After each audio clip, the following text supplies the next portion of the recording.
Estamos começando mais um episódio do Dica de Especialista, projeto do CAPO, Grupo de Pesquisa sobre Cidadania, Controle da Ação Policial e Enfrentamento ao Racismo, coordenado pela professora Jaqueline Muniz. No episódio de hoje, temos o prazer de receber como especialista a professora Maria Pita, doutora em Antropologia pela Universidade de Buenos Aires. Ela é pesquisadora associada ao Instituto de Estudos Comparados e Administração dos Conflitos, o INCT-INEAC, e também do projeto UF Campus Print. Professora, seja muitíssimo bem-vinda.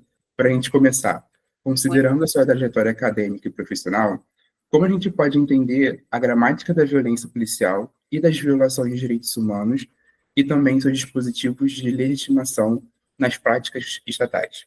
Matar, deixar de matar e deixar de morrer pode ser uma expressão da política pública de segurança e justiça? Pode sim, mas eu acho que aí sempre é preciso fazer pesquisa. E, bom, o que a gente faz é pesquisa etnográfica, né? Então, eu gostaria de fazer um pouco de história, como é que a gente começou a pesquisar o assunto, que era um assunto que não se pesquisava na Argentina, né? Pelo menos na Argentina. A gente começou fazendo pesquisa em 1993, no século passado, né? Mas a minha pesquisa faz parte de uma equipe de pesquisa, que hoje é o Programa da Antropologia Política e Jurídica, que funciona no Instituto de Ciências Antropológicas da Universidade de Buenos Aires, né? E aí, no início, a preocupação que a gente tinha era sobre as formas das violências do Estado, né? E as formas das violências do Estado que estavam acontecendo no presente. E era a pergunta também pela agenda dos direitos humanos na democracia, né? Porque a gente recuperou a democracia em 1983, depois de uma ditadura, né? Então, a pergunta aí foi, a primeira pergunta foi, bom, quais são essas formas em que aparece a violência do Estado, né? E as formas em que apareciam era, principalmente, nesse período, a partir das formas de intervenção da polícia. Na rua, principalmente sobre jovens, sobre setores populares, em favelas, em bairros pobres, mas também sobre certas populações, né? Como disse, jovens, mas também trabalhadoras sexuais, travestis, pobres em geral, né? Aqueles catadores de papelão, enfim. Então, aí, a nossa pesquisa começou por se perguntar por essas formas de violência que apareciam, quanto de antigo tinha elas, né? Quanto de novidade tinha elas, como era que se produziam, se eram completamente legais ou não eram completamente legais, se tinha algum marco normativo que colaborasse para que elas acontecessem, e quanto dessas práticas eram consideradas violência policial. E aí aparece já uma primeira questão, né, que a violência policial não faz parte da ordem natural do mundo, né? É uma leitura social sobre certas práticas que, em determinados momentos e em determinadas sociedades, são consideradas ou não violentos e violatórios de direitos, né? E então, aí a gente já pode começar a falar que há uma distribuição desigual da violência e também da legalidade, né? Porque aí você podia observar quem eram aqueles que sofriam essas violências e quanto dessas violências eram lidas como violências, né? Então, aí, a preocupação também que a gente tinha era ir contra certos clichês da época, né? Por exemplo, pensar que essas práticas da polícia eram só continuidade da violência da ditadura, né? Isso levou, na pesquisa, mesmo na pesquisa, a fazer uma descrição dessas práticas, do tipo de práticas, da dinâmica dessas práticas, da distribuição sobre certas populações e em certas áreas da cidade. Também pesquisar quais eram as normas e as leis a gente fala de normas de baixa hierarquia jurídica, né? Tipo faltas, contravenções, o que na época existia, que eram edictos da polícia, né? Edictos policiais se chamavam. Pesquisar aí sobre essas normas, sobre esse leque legal e também procurar conhecer, ao mesmo tempo que pensar sobre o presente, quando a gente fala da gramática da violência policial, está falando das regras que organizam essa dinâmica, né? Nesse sentido, a gente fala da gramática. E também pensar, então, quanto desse agir policial tinha as suas raízes numa matriz histórica de forma de exercício do poder policial. Então, aí a gente teve que estudar também a história da polícia, que era contada pela polícia, pela própria polícia, e conhecer todo esse mundo de normas, de regras, do lugar da polícia no sistema de administração de justiça, enfim. Aí começa, a partir de uma pergunta que coloca um tema de pesquisa, o processo de construção do problema de pesquisa, né? Então, como vou pensar sobre isso? Qual é a minha preocupação? Onde vou olhar? Que vou ler? Enfim, isso aí também, a nossa pesquisa, isso aí avançou fazendo pesquisa etnográfica e também no nosso fazer, numa organização de direitos humanos que a gente participou desde o início da vida da equipe, né, que é o Centro de Estudos Legais e Sociais. Então, aí também o nosso interesse era produzir pesquisa que fosse séria, que fosse rigorosa e que fosse capaz de intervir no debate público sobre a violência policial, né? Colocar o assunto da violência policial como um assunto de agenda da democracia. Então, aí também é interessante como a gente foi construindo, trabalhando, na verdade, em diferentes linguagens. Não, a linguagem acadêmica de uma equipe de pesquisa dentro da universidade, mas também em associação com organizações de direitos humanos, com agências estatais preocupadas por, sei lá, produzir estatísticas e assim. Aí a gente foi avançando na pesquisa, isso também deu para começar a ter as próprias políticas de segurança como um assunto de pesquisa, né? Não sei se aproxima a pergunta que você colocou, que é enorme, né? Sim, claro. Aproxima sim, perfeito. Na sua primeira fala, deixa eu reformular. Você fala sobre a distribuição desigual dessa violência policial, né? Eu queria te perguntar se você pode explicar para a gente como que funciona também as dinâmicas, tanto estatais quanto não estatais, de construção de uma condição de vítima ou da vitimização.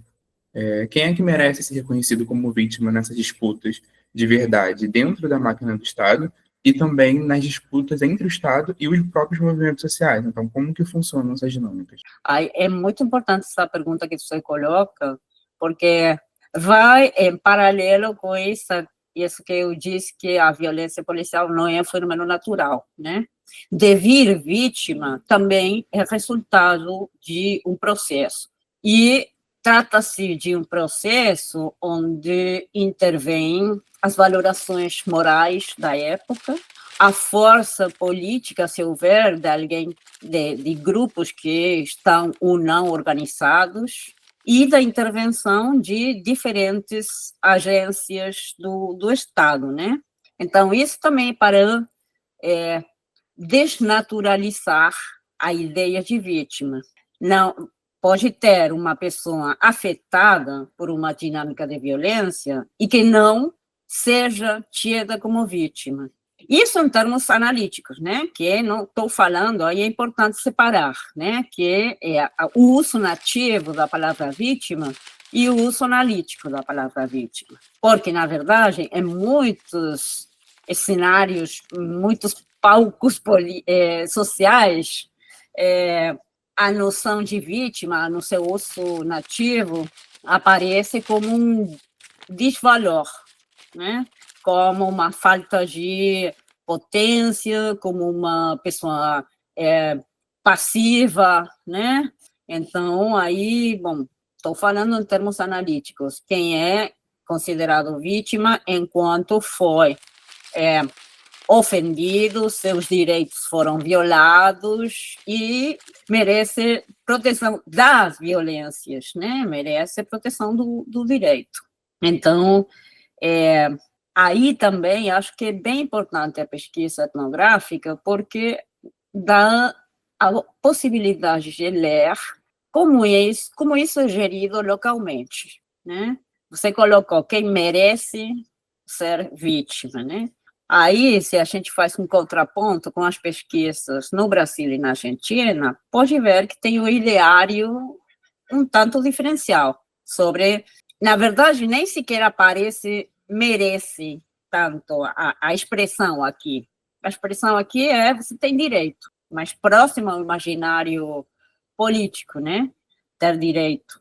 E então, na verdade, se alguma questão de dificuldade nesse processo de devir vítima aparece, é porque devir vítima implica um enorme trabalho em muitos sentidos. A gente fez pesquisa sobre isso, né? O trabalho tem a ver com a possibilidade de coletivizar uma denúncia, a possibilidade de se associar com outros, a possibilidade de ativar uma rede, uma malha de apoios de diferentes atores sociais. Também intervém aí a forma de se apresentar socialmente, e isso é bem complicado, né? Porque aí intervém toda uma série de valorações morais sobre a vítima, a boa vítima, aquele que não deveria ter considerado vítima, enfim. Mas também, em termos individuais, devir vítima é um trabalho enorme, porque você tem que reorganizar a vida, tem que começar a gerir a sua vida de outra forma, né? Precisa soster no tempo, em processos que muitas vezes levam montes de anos, uma demanda contínua, né, de justiça, se apresentando com autoridade, se apresentando em diferentes agências estatais, relembrando o que aconteceu o tempo todo, deixando os trabalhos, colocando muito tempo aí. Então, é um processo, né? E nesse processo aí tem aqueles que, atravessando esse processo, eles também têm um devenir para a militância, tem aqueles que nem tanto assim, mas eles conseguem se colocar como uma vítima que reclama por justiça, e tem alguns outros que não conseguem atravessar esse processo, né? Então, isso aí também, como eu dizia, tem muita importância aí a pesquisa etnográfica, porque aí você pode ver como funciona essa malha social e esse mundo de valorações e essa forma de experimentar essas violências, essa forma de pensar os direitos e a justiça, e essas formas de se organizar e agir politicamente, né? Isso em todas as sociedades é bem diferente. Na verdade, se eu tivesse que falar muito rigorosamente, eu diria a minha pesquisa focou na cidade de Buenos Aires, na província de Buenos Aires.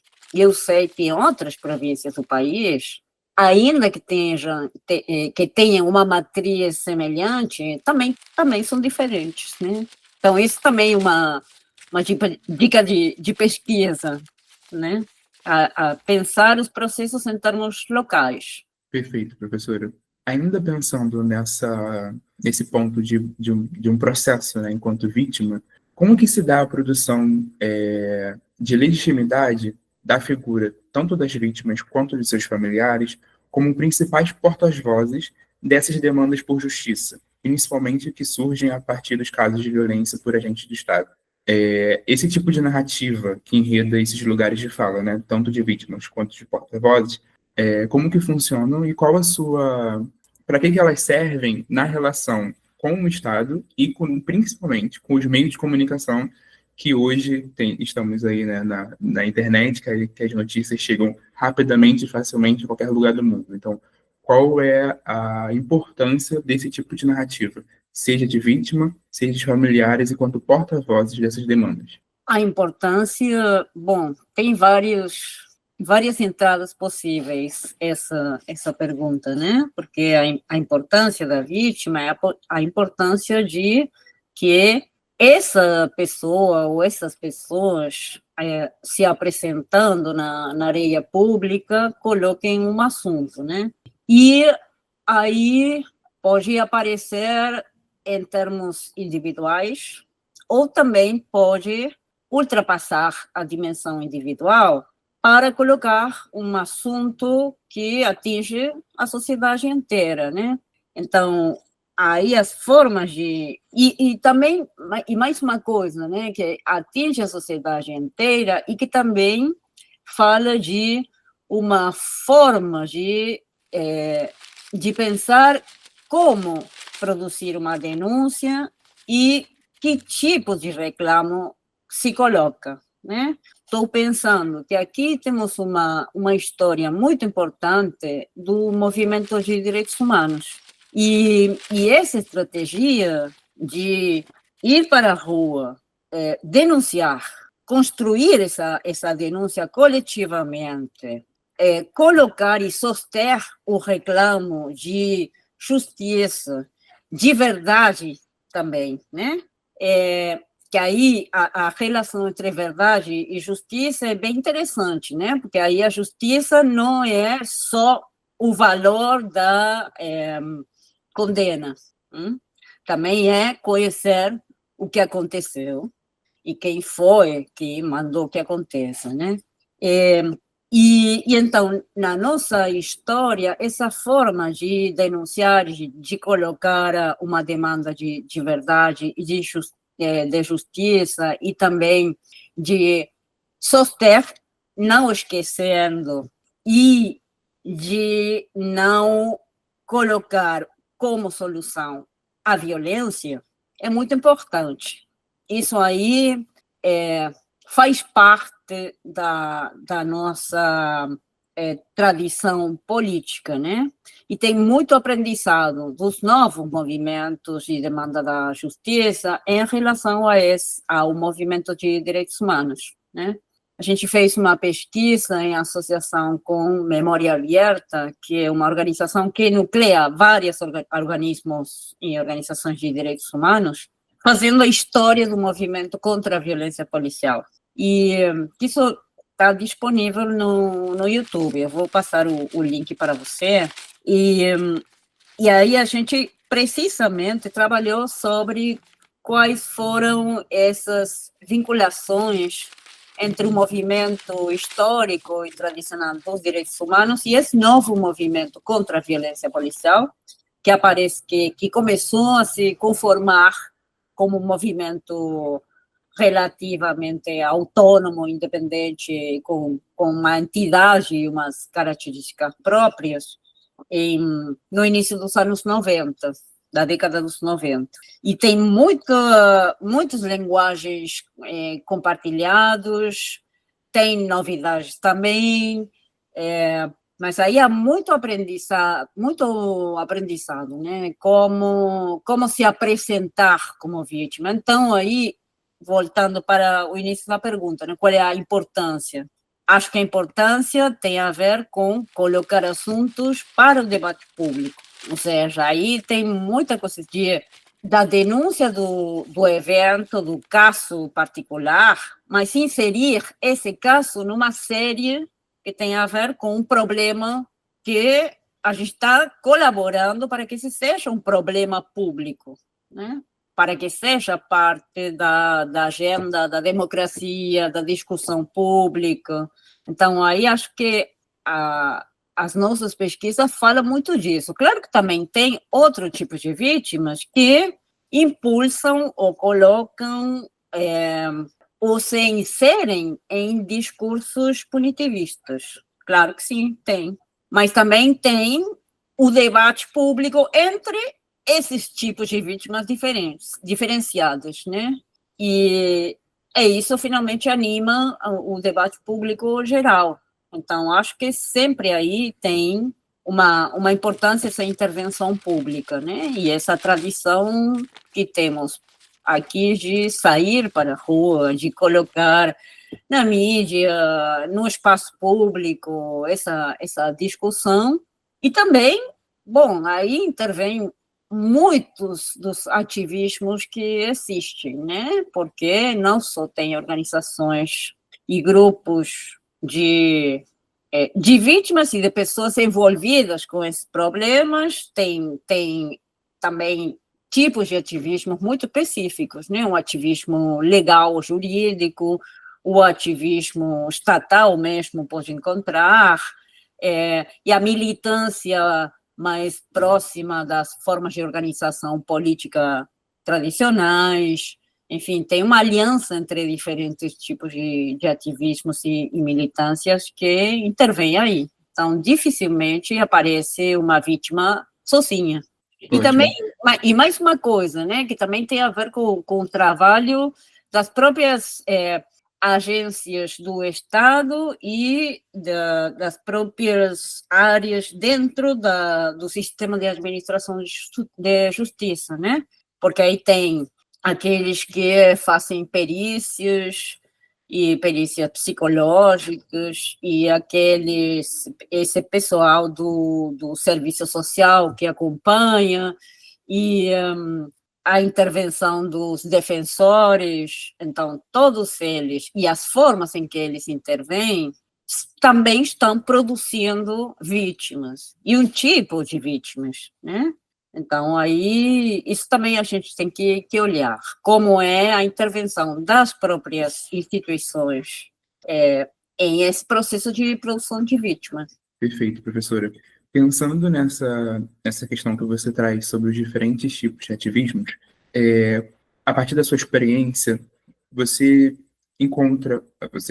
você percebe alguma dificuldade ou alguma coisa que nós precisamos estarmos atentos, principalmente os jovens pesquisadores, né? No momento de compreender essas formas populares de protestos contra a violência policial, qual linguagem assim ativista que está expressa nesses protestos populares e que visa especialmente a polícia e o exercício do poder coercitivo do Estado? Como entender essas camadas? Sim, pensava também, enquanto você falava, inclusive quanto de linguagens que provêm de outros espaços sociais, né? Não fica fechado dentro do que a gente acha que é o ativismo ou a militância já conhece. Então, voltando e pensando em estudantes e pesquisadores jovens, há duas questões que eu sempre lembro, né, que colocaram a Cláudia Fonseca e o Maurice Godelier. A Cláudia Fonseca, num texto dela, fala assim, a importância de sempre suster a hipótese da alteridade. Isso quer dizer o quê? E isso principal, e é bem importante quando a gente faz pesquisa na própria sociedade, que você acha que todo mundo faz parte da mesma coisa, né? Ou inclusive, pensa que aqueles fazem parte de outro grupo, mas que você já sabe qual é essa condição de outro, daquele outro. E, para mim, isso vai junto com essa outra expressão que colocou o Maurice Godelier, que ele fala que sempre temos que ter uma suspensão temporal do juízo, né? Então, aí, a mistura entre as duas indicações deles, acho que são uma boa entrada para a pesquisa, né? Por quê? Porque aí a gente pode suspender tudo o que acha que sabe, né? E tem que se preparar para ouvir o que as pessoas estão colocando, estão falando, estão explicando, estão dizendo o que acham que é, o que acham que são as razões das coisas que aconteceram. Ainda que você não goste, né, de ouvir isso. E também perguntar-se, né, porque aí se você vai com já na cabeça, sabendo que a linguagem, o repertório do ativismo tem esses marcos de significação, tem esse vocabulário, tem essa forma de intervir, não pode, na verdade, isso funciona finalmente como um obstáculo para olhar de verdade o que está acontecendo, né? Então, nunca vamos ter uma observação, e não é conveniente ter uma observação ingênua e sem ideias, né? Mas uma coisa são as ideias e outra os preconceitos. Então, desfazer esses preconceitos do que achamos que são esses mundos, esse mundo, os outros mundos, acho que é bem importante para a pesquisa. Então, todos esses ativismos, bom, a gente foi encontrando que havia outros ativismos, que cada um deles tinha tradições diferentes, formas de agir diferentes, linhagens diferentes, histórias diversas. Então, entrando nesse mundo do protesto contra a violência policial, eu fui encontrando, e ainda por cima numa pesquisa que, bom, já fazem muitos anos que eu faço pesquisa nesse campo, então fui encontrando essas diferenças, essas nuances entre uns e outros, mas aí você tem que olhar, tem que ver, uma forma interessante, por exemplo, na minha pesquisa, foi ir olhando como se relacionavam essas pessoas, né? E, sei lá, pensando, por exemplo, no ativismo jurídico, eles vêm de onde? Onde se formaram? Como é que chegaram a trabalhar nesse campo? Ou seja, historizar, né? Assim como a gente tentou olhar para as matrizes históricas do exercício do poder policial, também historizar os percursos das pessoas. E aí você pode entrar para conhecer esses mundos que são tão complexos, né? Muito bom. Eu tenho uma última pergunta, mas antes de fazê-la, eu queria deixar um momento, caso você queira, um momento aberto para compartilhar alguma outra experiência ou alguma outra questão que você acha que seja pertinente e que ainda não pontuamos sobre as suas temáticas de pesquisa que envolvem esses pontos que nós já conversamos até aqui.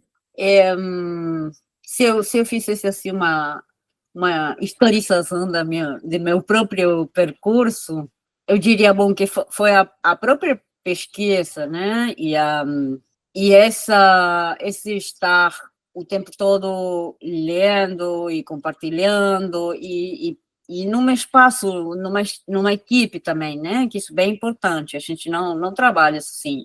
E é muito importante o lugar dos outros, dos colegas e das pessoas mesmo com que você faz pesquisa, né? Da conversa, da leitura, de se perguntar mais uma e outra vez sobre as questões, né? E com os colegas, a nossa história com o Brasil é muito importante na nossa formação, porque sempre a gente trabalhou junto, mas também sempre trabalhamos sobre a ideia do contrastivo, de fazer contraste. de nos perguntar, né? Porque será que lá é diferente? Por quais razões é diferente lá daqui, né? Como é que funciona lá, como é que funciona aqui? Isso, assim, sempre quase como questão de método. Mas se eu fizesse um percurso assim, eu diria, foi a pesquisa sobre as formas da violência policial que me levaram a me vincular com o movimento contra a violência policial, e esse movimento também me deu a possibilidade e a relação com essa organização de direitos humanos, olhar diferentes formas de violência policial, com diferentes intensidades e diferente aceitação social dessas formas de violência. Então, aí também comecei a distinguir entre essas formas de violência policial eu falo de alta intensidade repressiva, e outras de baixa intensidade repressiva. E também olhar quanto dessas formas de baixa intensidade repressiva me levaram para uma outra pesquisa sobre as formas de governo policial sobre certas populações, principalmente aquelas populações que se ganham a vida e trabalham no espaço público, principalmente os camelôs, né? Então, aí a gente pode ver como níveis de violência diferentes fazem também as formas de governo de população, né? E essas pesquisas foram complexificando a ideia de violência policial, né? E essa pesquisa também levou para, por um lado, pensar, bom, então, nem todo mundo é considerado vítima. Então, vamos olhar aí como é que se dá esse processo, né? Mas também aí uma outra linha. Então, se há um processo para devir vítima, quem são aqueles que estão intervindo? Então, aí abre-se outra linha, né? Eu estou olhando principalmente o ativismo jurídico, legal, e as formas de articulação, às vezes virtuosa, entre o ativismo legal e a militância territorial, né?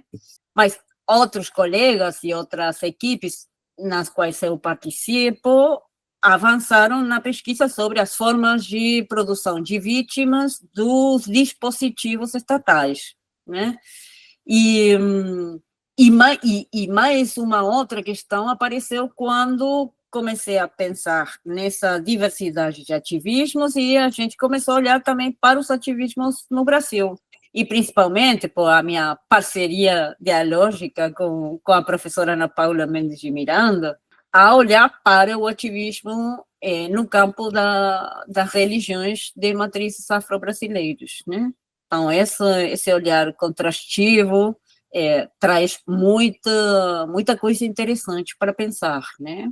Então, isso é uma referência às questões, né? Para mostrar assim como a própria pesquisa vai abrindo novas perguntas e novos problemas, né? Perfeito, professora. E a partir disso, quais dicas você daria para essa galera jovem, recém-formados ou que ainda estão em formação, que quer pesquisar sobre violência policial, demandas por justiça e ativismo social? Como podemos juntar pesquisa científica com militância? O que você considera que não pode faltar? Não pode faltar a leitura, ler e ler o que acontece em diferentes lugares, né? Ou seja, essas duas ideias que trouxeram a Cláudia Fonseca e o Maurice Godelier estão no fundo de uma coisa que a gente sempre, desde a antropologia, está se perguntando, né?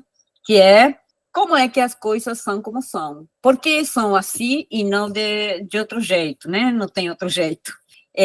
Que parece uma pergunta muito simples, mas é bem complicada, né? Então, por exemplo, na minha pesquisa, eu sempre pensei, bom, o protesto é a linguagem natural da política na Argentina. Então, é a linguagem natural da política da vida política na Argentina? Como é que acontece? Quais são as formas em que acontece? Então, soster a pergunta o tempo todo, né? essa suspensão do juízo, essa suspensão temporal do juízo e se aproximar aos os eventos, os processos, tentar olhar quem são todos esses atores que aparecem quando aparece esse problema e pensar sempre que se você vai devir militante, mas você é antropólogo, cientista social, a sua militância será nesse campo, né? Então, você tem aí um ofício, tem uma linguagem própria, tem uma forma de conhecer, então não tem que deixar ao lado essas formas de conhecer e essa forma de pensar e de construir problemas. Vai ser uma militância desde seu lugar, que não é um lugar de fala, é um lugar do ofício, né? Da forma em que a gente foi aprendendo a pensar e a construir problemas de pesquisa, né? Então, eu diria isso, né? Que é um tipo de militância, que você tem que trabalhar nessa construção desse tipo de militância, que vai ser muito fértil, muito produtiva quando se associar com outras militâncias e outros ativismos, né? Eu não vou devir militante de base se eu não sou, se estou o tempo todo trabalhando na universidade, mas faço parte do meu jeito, né? Que tem a ver com o jeito de uma disciplina. E aí enriquece a discussão. E, bom, acho que tem a ver com isso, né? Quando falo de leitura acadêmica, mas também de ler os documentos e o material que produzem as organizações sociais, de ler os processos sociais, de ler as ações, as intervenções, de ler a mídia. Tem muita coisa a ler, né? A ler não é só se sentar a ler um livro, é um olhar que a gente vai construindo no nosso ofício, né? Ótimo. E aí, só uma pergunta que não está no roteiro, só porque realmente eu estou anotando muitas coisas aqui, tá ótima a conversa. Né? Quando você fala sobre essa questão do ler, que é uma...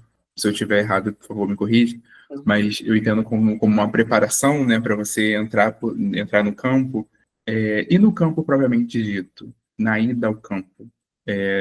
Nessa área específica de pesquisa, quais são os cuidados que nós precisamos ter enquanto pesquisadores ali observando esses fenômenos? Uma vez que já nos preparamos, já temos uma leitura consolidada, seja uma leitura científica, seja uma leitura da mídia ou a própria leitura social dos atores que estão ali envolvidos, mas na prática, na ida ao campo, quais são os cuidados? Quais são os cuidados? Tem vários tipos de cuidados, né? Porque muito tem a ver também para onde é que você vai, qual é o seu campo, né? O campo é também um leque de relações, não é só um lugar. Então, como é que você chega até lá? Através de quem? Quanto dessas relações estão limitando ou abrindo portas para você? Então, o cuidado é ler as situações para não ferir ninguém, para ter a disposição para ouvir e também para entender quando há lugares aos que não vai poder acessar e pessoas que não vai dar para se conversar ou se aproximar sem criar problemas, sem ferir outros. Ou seja, tem que ter uma leitura atenta o tempo todo, né? Então, esse é um tipo de cuidado. Mas também tem que ter o cuidado de saber quando tem que entrar numa situação ou não entrar. Ou, se você vai entrar num lugar que você acha que é perigoso, que alguém falou que é perigoso, que você vai se expor, então, tem que pensar como é que vai ir, como é que vai chegar até lá. E se você vai tendo uma construção do campo e vai se inserindo nessa rede, nessa trama, você nunca vai estar sozinho. Então, sempre vai entrar com alguém. Essa ideia de aquele explorador com casaco, que vai sozinho no meio da floresta, não existe. Nem sequer existiu quando aqueles eram assim. Sempre tinha uma rede, ainda que fossem desiguais, assimétricas e racistas, né? Mas chegavam com alguém apresentava, alguém falava de uma coisa, alguém advertia de outra. Então, você nunca está sozinho na pesquisa.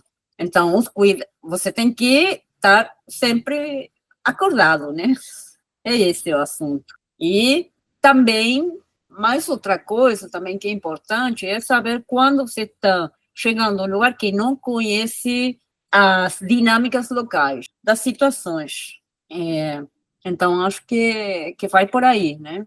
Isso que eu imagino é a partir das nossas experiências. Não sei, não diria que tem um manual, não tem instruções. São assuntos que a gente foi construindo a partir da reflexão sobre o próprio campo de pesquisa, né?